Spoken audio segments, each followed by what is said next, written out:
A man who was invisible to the world for years had his life transformed by a single act of kindness from someone who seemed to live in an entirely different world, a billionaire. This is the story of how one person's small, unexpected gesture changed everything, not just for the homeless man, but for a billionaire who had everything but felt empty. A man who was invisible to the world for years had his life transformed by a single act of kindness from someone who seemed to live in an entirely different world, a billionaire. This is the story of how one person's small, unexpected gesture changed everything, not just for the homeless man, but for a billionaire who had everything but felt empty.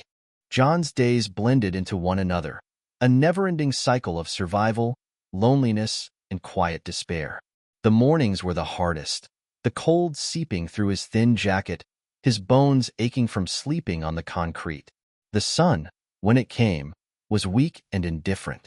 The streets that were teeming with life during the day were now deserted, and John sat in his usual spot, watching as people hurried past him without a second glance. The sign, "Anything helps," had become a routine. It was the same words, the same gestures, every day.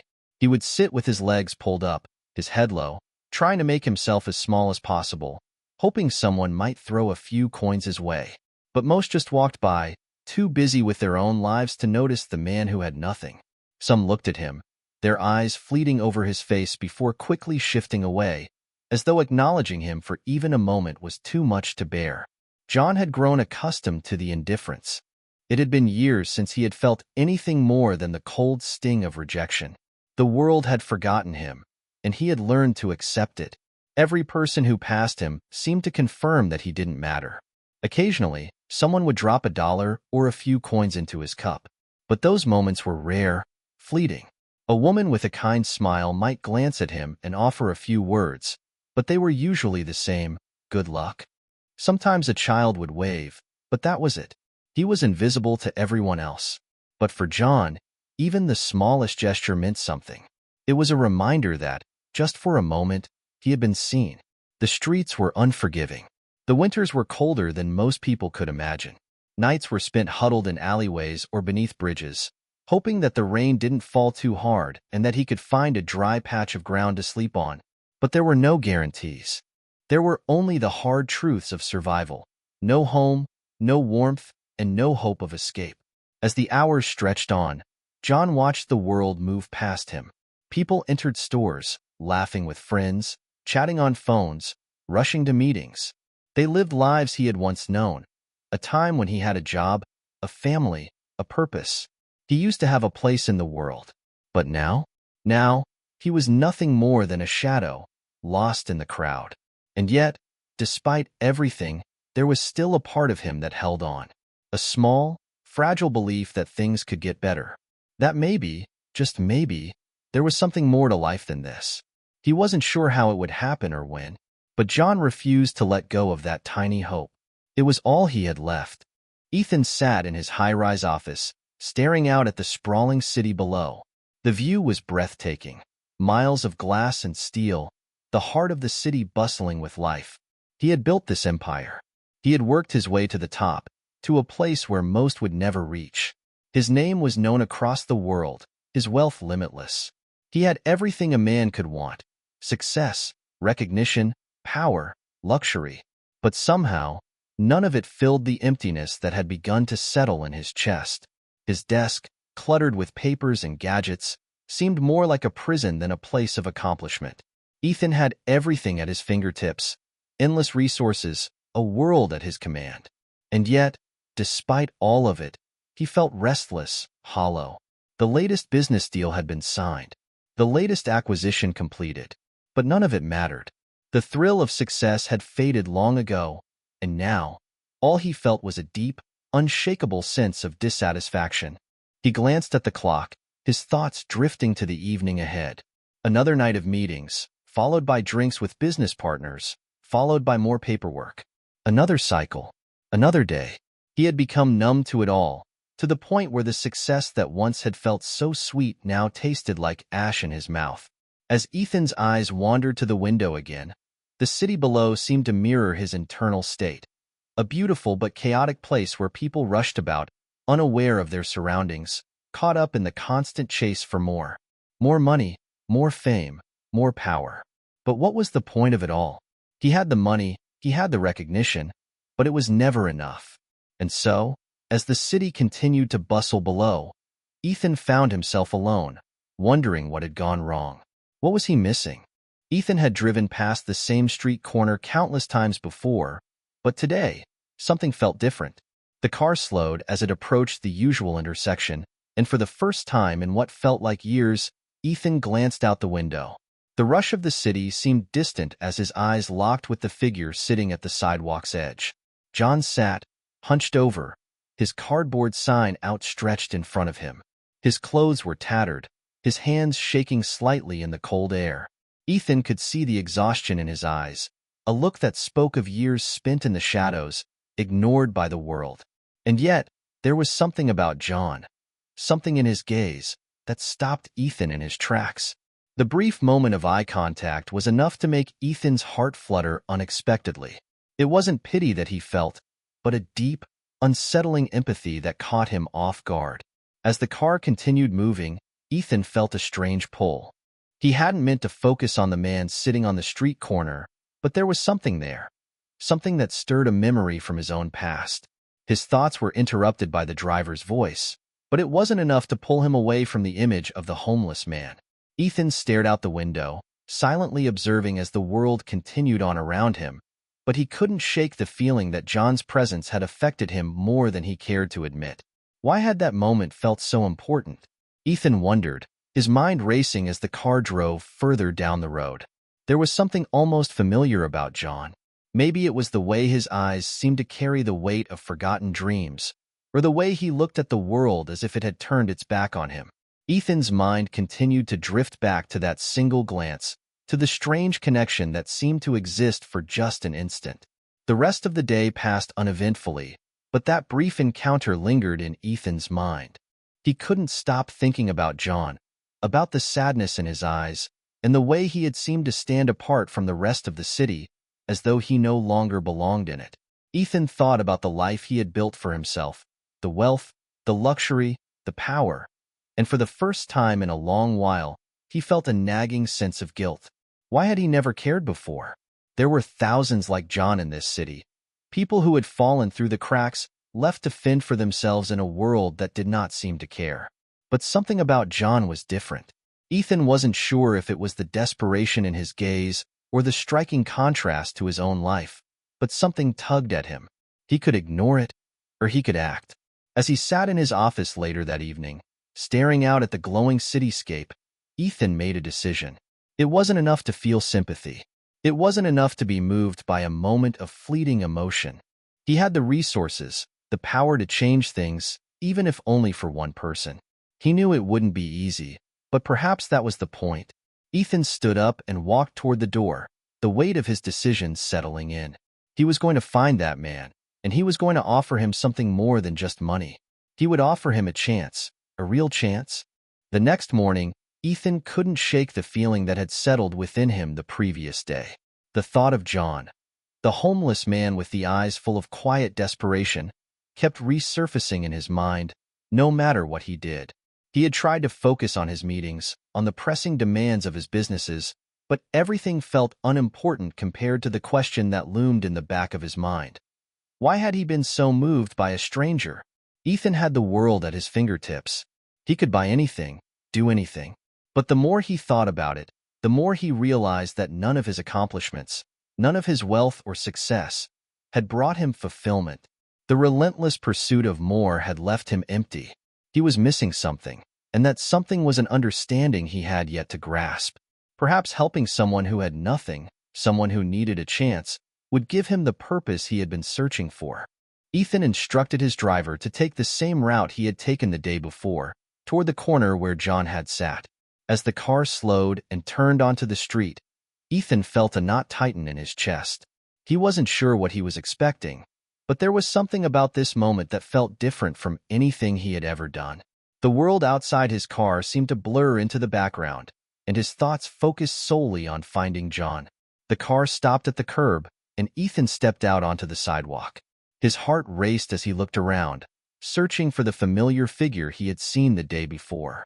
It didn't take long before he spotted him, sitting in the same spot, his head bowed low as he clutched his cardboard sign.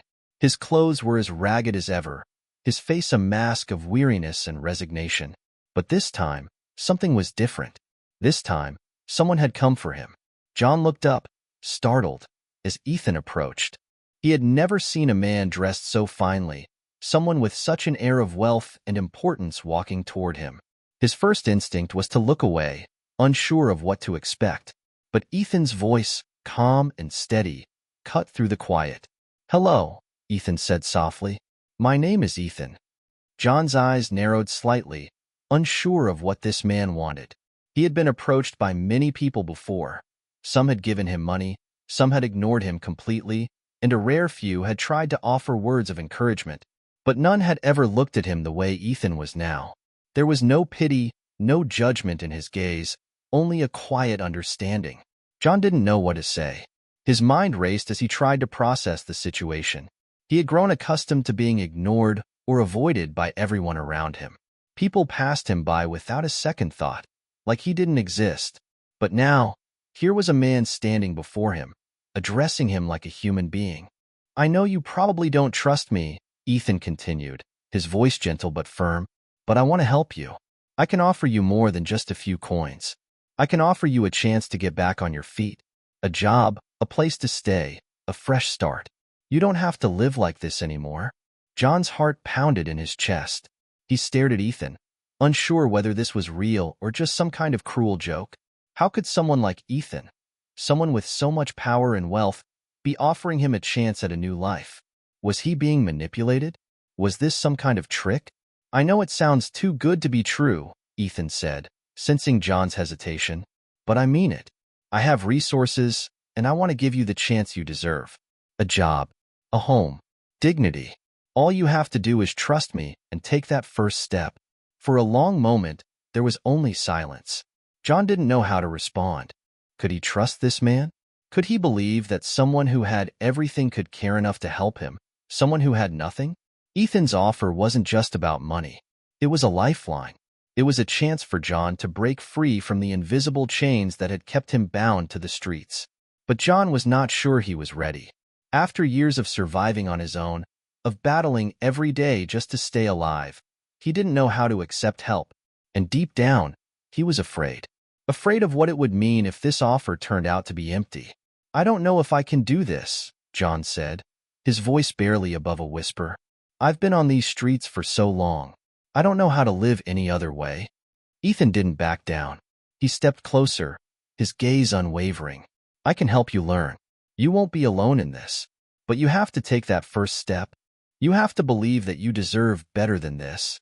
John's eyes welled with tears as he looked at Ethan, feeling something he hadn't felt in years, a sense of hope. For the first time in a long time, he allowed himself to imagine a different life. A life where he didn't have to beg for scraps. A life where he wasn't invisible. After a long pause, John nodded, though he wasn't entirely sure if he believed it was possible. But the offer was there, and for the first time in years, he was willing to take a chance. "All right," John said, his voice trembling. "I'll give it a try."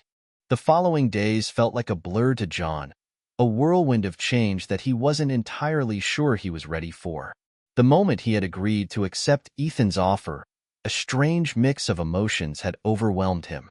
He was scared, scared of failing, scared of letting himself hope again, but at the same time, there was something in his chest that felt almost like relief.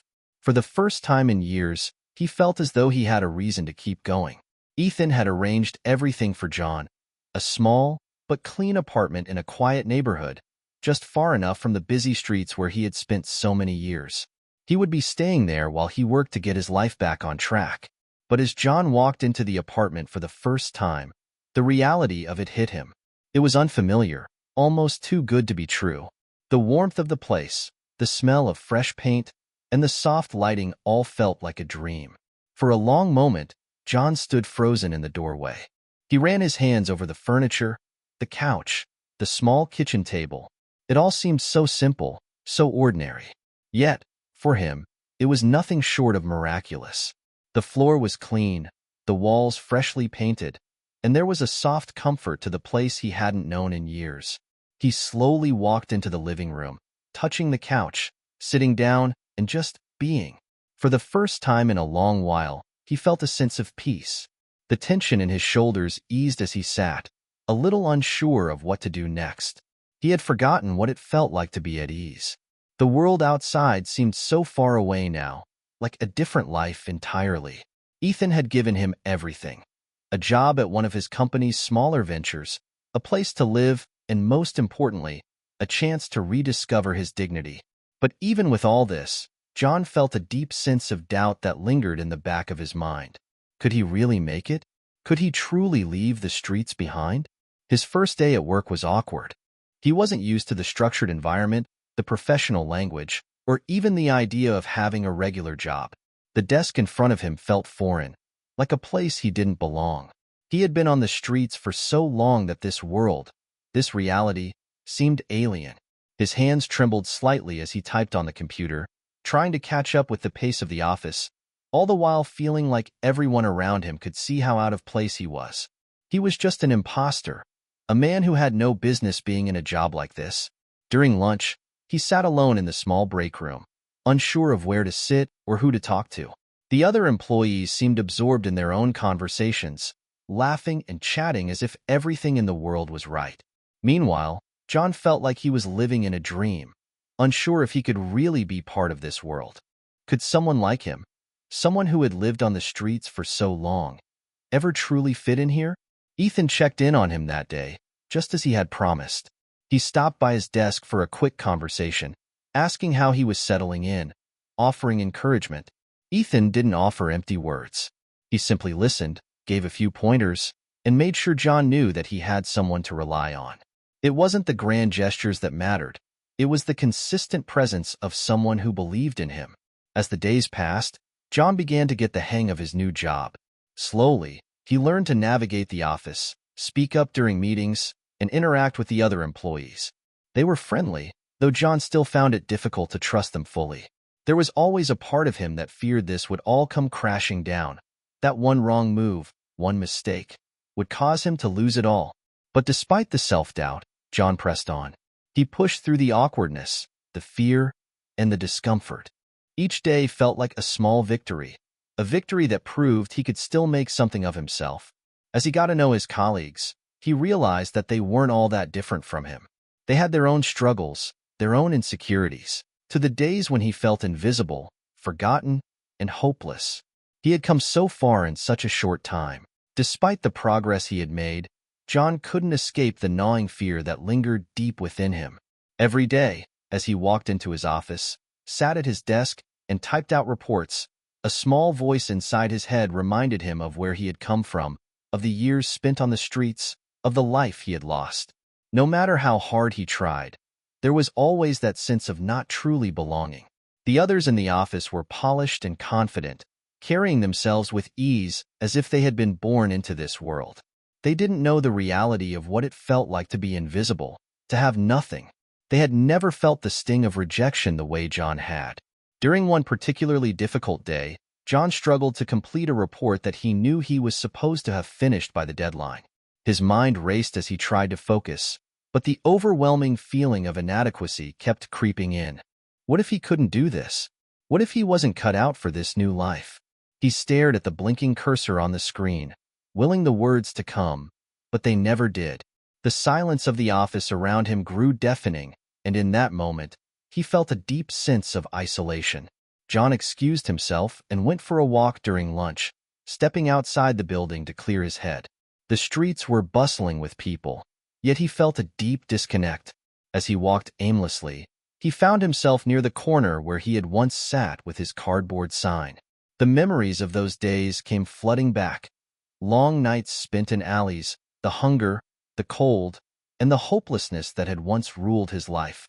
Standing there, in the very spot where his transformation had begun, John couldn't help but feel overwhelmed by a rush of emotions. He had come so far, but the weight of his past was heavy, and it felt as though the world he had worked so hard to enter was still just out of reach. As he stood there, lost in thought, his phone rang. It was Ethan. His voice, calm and reassuring, cut through the fog in John's mind. "John, how are you doing today?" Ethan asked. "I'm trying," John replied, his voice betraying his frustration. "But it's harder than I thought. I feel like I don't belong here. Like I'm pretending, and sooner or later, everyone is going to see through it." Ethan was silent for a moment, as if considering his words carefully. "I know it's tough, but you're not pretending. You're exactly where you need to be. You have the chance to start over, and that's not something many people get. You've earned this. You're not the same person you were on the streets. You've proven that every single day." John closed his eyes as he listened, the weight in his chest lifting slightly with Ethan's words. It wasn't the first time he had heard such reassurance, but today, it felt different. Maybe it was the tiredness in his voice, the self-doubt that was creeping in. He needed to hear this. He needed to believe it. "I don't know, Ethan," John said softly. "I don't know if I can do it. I'm not sure if I can keep up with all of this." "You can," Ethan said firmly. "You're not alone in this. We all have our struggles, John. The people you work with, the ones you look up to, they've had their battles too. They don't see you as someone who doesn't belong. They see a man who is working hard to turn his life around, and that's what matters." John nodded, although Ethan couldn't see him. The words resonated deeply, grounding him in a way he hadn't expected. Maybe it wasn't about being perfect or fitting in flawlessly. Maybe it was just about showing up each day, even when it felt impossible. "All right," John said, feeling a little lighter. "I'll keep going." Ethan smiled on the other end of the line. "That's all you need to do. Just keep moving forward." As John ended the call and walked back to the office, he felt a renewed sense of purpose. The path ahead still felt uncertain, and there were still moments of doubt and fear. But now, he was ready to face them head-on. He wasn't going to let his past define him anymore. The road to a new life wasn't always going to be smooth, but it was his road to travel, and he was going to keep walking. The next few weeks were a blur for John. Every day a mixture of triumph and fear, progress and setbacks. The fear that he wasn't enough, that he would never truly fit into this new life, continued to linger. But it wasn't until an unexpected encounter that John's resolve was truly tested. It happened one afternoon when John was walking back to his apartment after work. He had just finished a long shift at the office, a new project finally taking shape after weeks of hard work. He was feeling optimistic, the weight of the past few months starting to feel less heavy. But as he turned the corner onto his street, he saw a familiar figure standing on the sidewalk, someone he hadn't seen in years. It was Kevin, an old friend from his previous life. Kevin had been more than just a friend. They had been close, almost like brothers. The last time John had seen him was before everything fell apart, before the drinking, before the argument that had driven John to the streets. "John?" Kevin's voice cracked, as if he too had trouble believing what he was seeing. "Is that really you?" John stopped dead in his tracks. For a moment, he couldn't move, the sight of Kevin taking him back to a time when his life had been whole. Kevin looked the same grin, same casual demeanor, but there was something in his eyes that wasn't quite right. Kevin was sober now, but the old patterns of their friendship were still there, unspoken, unresolved. Kevin took a few steps closer, his eyes scanning John's appearance. "Wow, you look good, man. Really good. I never thought I'd see the day. You know, I thought you were just gone." John's heart raced. 1,000 emotions flooded him all at once. Seeing Kevin was a shock, but it wasn't just the surprise of the reunion. It was the reminder of the life he had lost, a life he could never return to. The memories of their time together, the good and the bad, were too much to ignore. Kevin had once been a part of the world that had taken everything from him: family, career, self-worth. "What are you doing here?" John asked, his voice trembling slightly. He wanted to sound casual, but the questions were pouring out faster than he could contain them. Was Kevin just passing through, or was there something more to this encounter? And why, after everything, had he come back into John's life now? Kevin looked around, his gaze shifting nervously. "I'm clean now.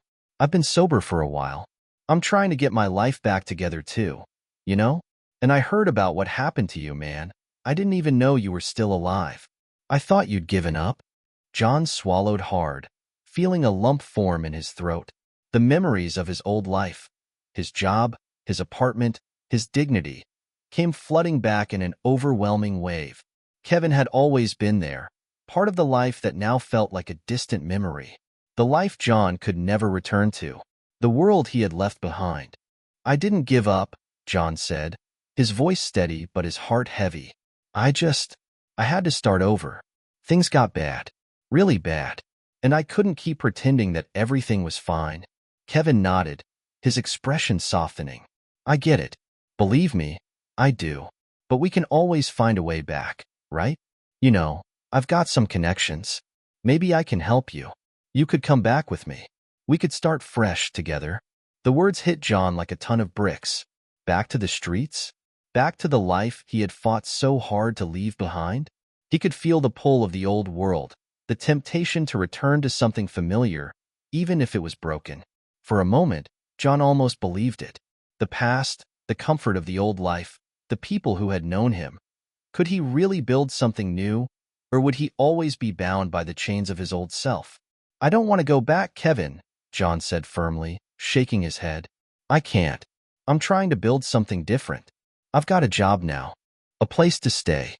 I don't need to go back to what we had." Kevin's face hardened, his smile faltering. "You think you're too good for this life now, huh? You think you're better than the rest of us?" John flinched at the anger in Kevin's voice, but he stood his ground. The moment passed, but the doubts remained. As John stood there, alone on the street corner, he realized something crucial.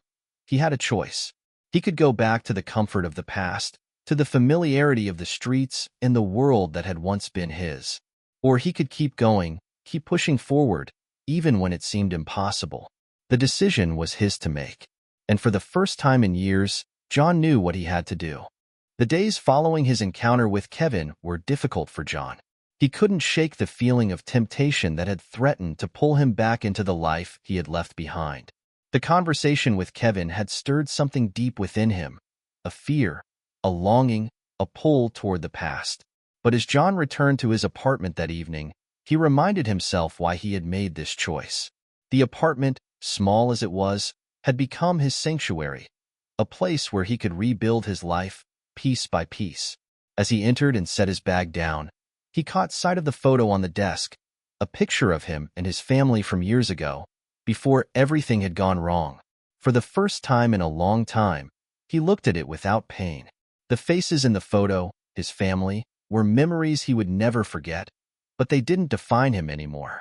They were part of the person he had been, not the person he was becoming.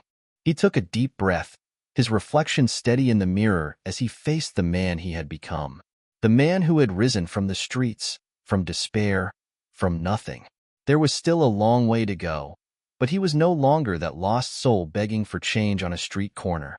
He was a man who had been given a second chance he wasn't willing to squander. The next morning, John arrived at the office early. His first instinct was to doubt himself, to wonder if he truly belonged. But the more he walked into the building, the more he understood that this was his place. No one had asked him to change overnight. No one expected perfection. They just expected him to keep showing up, and that's exactly what he would do. Work was demanding, but John was learning to adapt. He was no longer the lost man with no direction.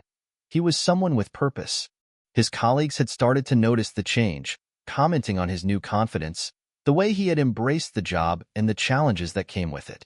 At first, John had struggled with self-doubt, but now, every task felt like an opportunity to prove to himself that he could make it. In his free time, John spent hours learning new skills, taking online courses in business management and personal development. Every book he read, every lesson he completed, felt like another brick laid in the foundation of the life he was building. For the first time in years, John felt like he was moving towards something, not away from it. And every small victory, no matter how minor, added to the quiet confidence that was slowly growing within him. One evening, after a particularly long day at work, John sat down at his desk and picked up his journal. He had always used it to write down his thoughts, but now, the entries had changed. They were no longer filled with self-pity or regret. They were filled with gratitude for the opportunity he had been given, for the new life he was forging. "I am no longer the man I was. I am someone new. Every day I fight for my future, and every day I get closer to the man I want to become. This is just the beginning. The following weekend, John took Ethan's advice and enrolled in a community leadership program. Ethan had spoken about it during one of their conversations, an opportunity to give back to the city that had given him so much. John wasn't sure where it would lead, but he knew it was another step forward, another chance to use the life he had rebuilt to make a difference in the world. Weeks passed, and John's life continued to evolve. He became more confident, not just in his job, but in himself. He wasn't perfect, but he was learning and growing every day. Slowly, he started to believe that this new life, the one he had fought so hard to create, wasn't a temporary escape. It was his reality now. One day, as John walked out of the office, he noticed a man standing at the street corner with a cardboard sign. The sight of the man didn't overwhelm him with sadness or pity. Instead, he felt a quiet understanding. He knew what it felt like to be invisible, to feel like the world had forgotten him. But he also knew that there was a way out. Without thinking, John walked toward the man. He didn't have much to offer, a few dollars, perhaps, but it wasn't about the money. It was about seeing the man, acknowledging his struggle, and offering a piece of the hope that had once been offered to him. "Hey," John said, kneeling down so he could look the man in the eye. "I've been where you are. It's not easy, I know, but I want you to know that things can change. They really can." The man looked at him, bewildered, perhaps not understanding at first. But as John reached into his pocket and handed him a card, offering a connection to a local support network for people in need, the man's face softened. "Thank you," the man said, his voice shaky. "I didn't expect anyone to stop." John smiled. "I didn't either, not too long ago. But believe me, there's always a way out." As he walked away, John felt something stir deep inside him. He had made it. He had made it to a place where he could offer hope to someone else. The life he had rebuilt was more than just a chance for him to escape his past. It was an opportunity to help others find their way too. He wasn't just living for himself anymore. He was living to make a difference. And that was a new life he never thought possible. John stood at the edge of the city park, watching the people around him. Children ran and played, families gathered on benches, and the hum of life continued as if everything was normal. Yet, to him, everything felt different. He wasn't the man he had been, someone who lived in the shadows, someone who had nothing to offer. No, John had become someone who saw the world with new eyes, someone who had learned that even the smallest act of kindness could have a lasting impact. It had been a year since Ethan had first offered him a chance, a year since he had stepped into that new life with nothing but a faint hope that maybe, just maybe, he could build something better. And in that year, so much had changed. He had a stable job, an apartment that felt like home, and, most importantly, he had a sense of self-worth that had once seemed unreachable. But the most unexpected transformation wasn't just in his own life. It was the ripple effect that his journey had caused. Every small decision to push forward, every time he had chosen not to give up, had sparked something in others. It wasn't just about him anymore. It was about the way his story had inspired others to change, to take their own first steps toward a better life. One afternoon, while volunteering at a community center as part of his leadership program, John was introduced to a woman named Sarah. She had been struggling with homelessness for months, feeling lost and hopeless. But as they talked, John found himself sharing his own story with her, not as a tale of pity, but as a story of hope, of perseverance. He told her about his journey, about how he had started with nothing and had found a way to build something meaningful. Sarah's eyes widened with disbelief at first. She couldn't see a way out of her own situation, much like John had once felt. But as they spoke, something clicked. Maybe it's possible," she whispered, almost to herself. The seed of hope was planted, and though it wouldn't be easy, Sarah now believed that she had a chance too. Later that evening, John reflected on the conversation. It wasn't just Sarah he had helped, it was everyone he came into contact with. By simply showing up, by taking the time to listen and share his experiences, he was helping others see that there was always hope, even in the darkest of times. He hadn't just rebuilt his own life. He had become a beacon for others, a reminder that change was always possible, no matter how difficult the journey might be. As the weeks passed, John found himself more deeply involved in the community, working alongside others who had once been where he had been. They were all fighting their own battles, but together, they were learning to rise above their circumstances. They were no longer defined by their pasts, but by the new lives they were creating. And John's story, his journey from despair to hope, had played a role in that transformation. One evening, as he sat at his desk, reviewing some files for work, a message popped up on his phone. It was a text from Ethan. "I'm proud of you, John. You've come so far, and you're making a real difference in the world. Keep going." John smiled and put his phone down. The message was a simple one, but it meant more to him than anything. Ethan had been there from the beginning, offering the opportunity that had changed his life. But it was John's own determination, his willingness to embrace the chance given to him, that had allowed him to turn his life around. The journey was far from over, and there would be more challenges ahead. But John no longer feared the unknown. He had learned that every challenge was an opportunity to grow, to help others, and to continue making a difference. As he looked out the window of his apartment that evening, John felt a deep sense of gratitude, not just for the life he had now, but for the way that life had allowed him to impact the world around him. He wasn't just a man who had survived. He was a man who had found purpose and meaning. In that moment, John realized that the true power of his journey was not just in the change he had made for himself. It was in the way his transformation had sparked a ripple effect, touching the lives of others and spreading hope in ways he never could have imagined. The man who had once been invisible was now someone who could never be overlooked. And his story, like the kindness that had helped him, would continue to ripple out, touching lives and creating change for years to come.